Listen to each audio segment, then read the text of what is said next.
I'm a respiratory doctor, and I look after some people with long COVID from a respiratory point of view. But I'm really passionate about ME, and I'm delighted to be here today. And thank you very much for Richard and Pia and the organisers for allowing me to stand up here and chat to you today.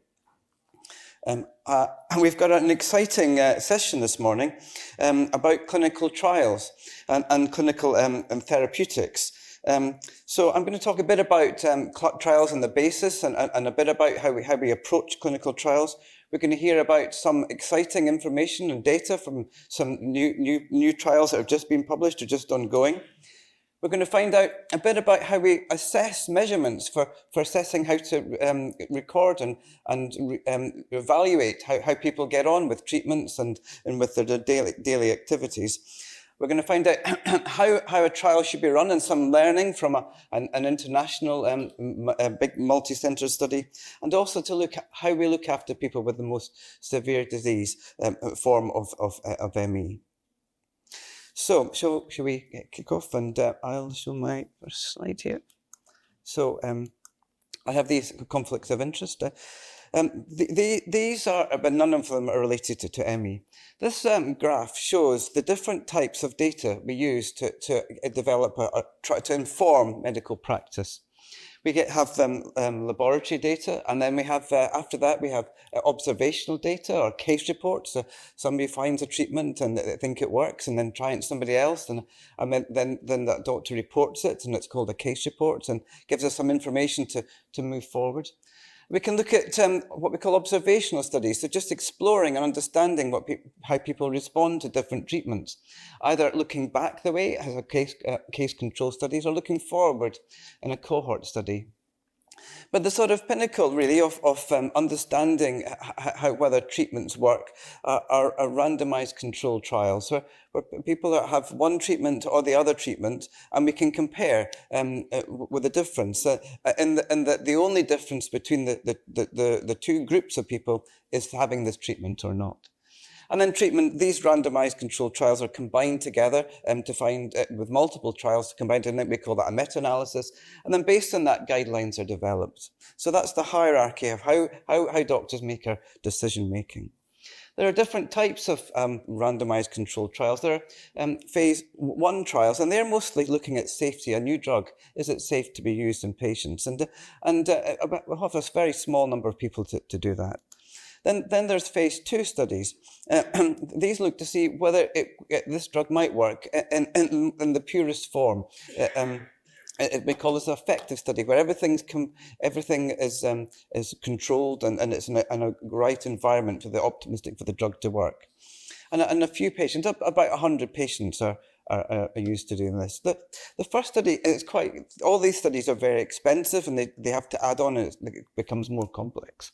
Then the next study is looking to compare this new drug we've identified, against existing therapies and standard care. And the last is a sort of observational study afterwards, when it's been prescribed and used in practice, to see if there's anything unusual we found about this. Unfortunately, lots of drugs fall at each of these steps, and it costs a lot of money to try and to get from one step to the other step. What we're trying to do is to look at steps which drugs that have already been approved, and we call that repurposing. So a drug that's been used in one indication has been found to be used in another one, and find some benefit in ME. We can use that, so we don't have to use the phase 1 studies. This is how a randomized controlled trial works. Patients are identified who might want to take part. They're randomized into one group or the other. And then the treatments have an intervention and the control, and we work to see how many people in one the intervention get better compared to the comparison. And these trials are useful because the only difference between the two groups is having the treatment or not. And we can be pretty sure if we see a difference, it's because the drug is working. But the problem with that is we can only use one drug at a time, and therefore we've got to do multiple trials, one after the other, each being expensive. So we have what are called umbrella trials, which look at lots of diseases, a single disease, but lots of treatments at the same time. And we can stratify it within biomarkers and have sub-studies within the one protocol. So lots of treatments can be used at once. And these are some examples of some trials that are being used. Basket trials are the opposite, where we look at the single therapy of lots of different diseases. And this is probably not quite so relevant in ME, but it's a different type of approach from multiple complex trials. So an umbrella trial is where we look at different drugs in one disease and multiple trials of one drug in different diseases. Then we can have these multiple arm, multiple stage drugs, which are even more complicated. We can have it, so it's a multiple arms, and you can have a shared control with different types of treatments and different arms. And then we have interim stopping rules to know which drug to start and which drugs to stop. And these are very efficient because, because we only have the one control and you can do multiple drugs at once. An example of this is the Stampede recovery trial.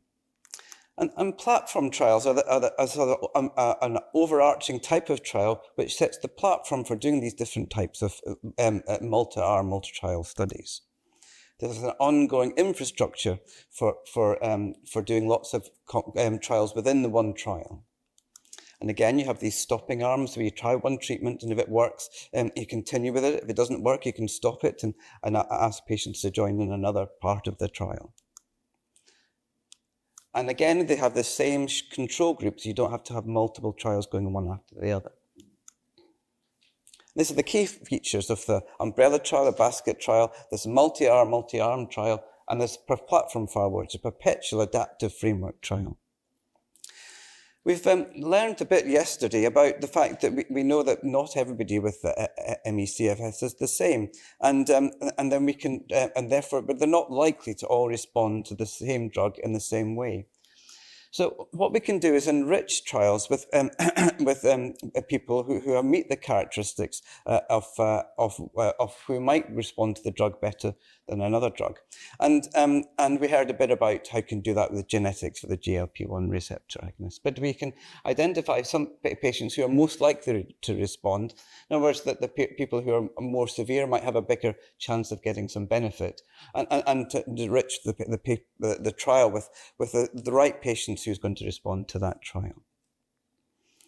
And then there are even more complicated trials, so we can look at factorial design. And factorial design is where we look at more than one combination at once, because what we often know is that might not be one drug that's going to work for ME/CFS. It might be combinations of drugs that need to be done. So you need to have a way of combining the drugs to see if they're effective.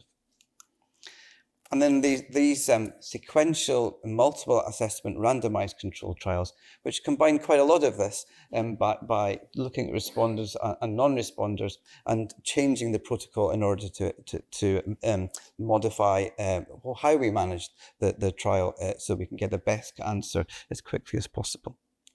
So this is a summary. We've talked about this umbrella trial, which is one disease, multiple treatments. The basket trial, which is one treatment, multiple diseases. These multiple trials that have multiple treatments studied at once. This perpetual program called the platform trial, which is adaptive and it can keep going, so we can add more and more trials together. There are enrichment trials, which we make sure we've got the right people in the trial who is most likely to respond to the medication, and then if we find that works, we know which people to use this drug for this drug to be used to help. And then we have combination drug test combinations and the smart adaptive trials to oversee making sure this all works together. And there's a potential for these platform trials in ME/CFS, and this is how we'd like to move forward in the field, because there's a clear significant need, so we haven't got the time to do lots and lots of different separate trials. There's an opportunity for phenotyping enrichment from the data we've seen over the last few days.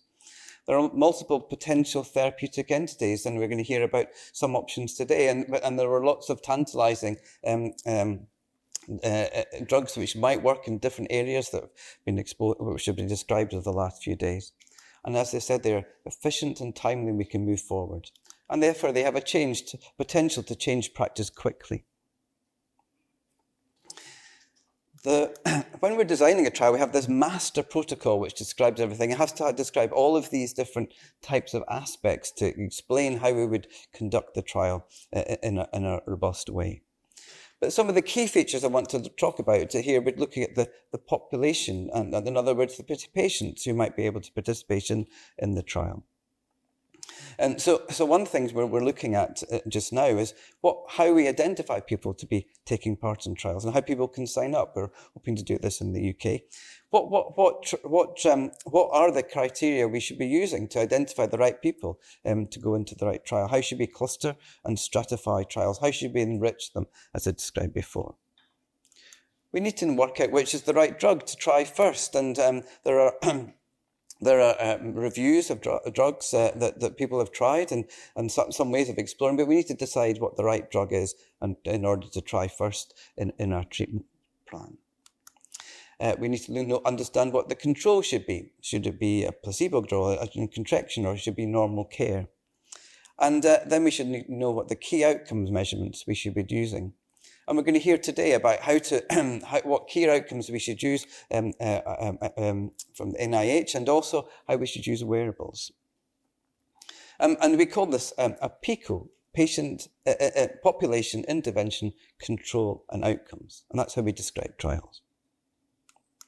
And this might be an example of what we might do there for ME-CVS. We might identify from patients in the UK. We would probably do this from the Decode ME data and other ways of identifying people. We would randomize people into the trial, have a current treatment group against a placebo. Then we would do analysis down here, and after doesn't work, an analysis, and then we would do some interim analysis and add a treatment if we needed to. If we find another treatment, update the model, change the randomization so we could decide how many people went into one treatment or the other treatment, and we keep going around to the loop until we got some answers to find out what the treatments could be used. So, in summary, I think there are lots of different types of trials. It's quite complicated and confusing. I've tried to highlight how they might work, but efficient trial design is important because we haven't got a lot of time. We've not got a lot of money. Platform trials do seem to have an opportunity, and that's why we're trying to explore this as an option moving forward. And I think we all need, I agree that we need more trials in CFS, and we need to move forward to find some treatments that can be effective. On that note then, we're going to hear about some very exciting treatments, not a drug trial, but we're going to hear from Professor Geetendra Aswati from Alabama in Birmingham, USA. And Guy, as he likes to be called, is a specialist in psychological rehabilitation and positive psychology. So we're going to hear a bit about his trial looking at brain fog, which we all are all pretty clear that along with fatigue is an important symptom, and we need to do something about it. So over to you, Guy. I look forward to hearing about your results.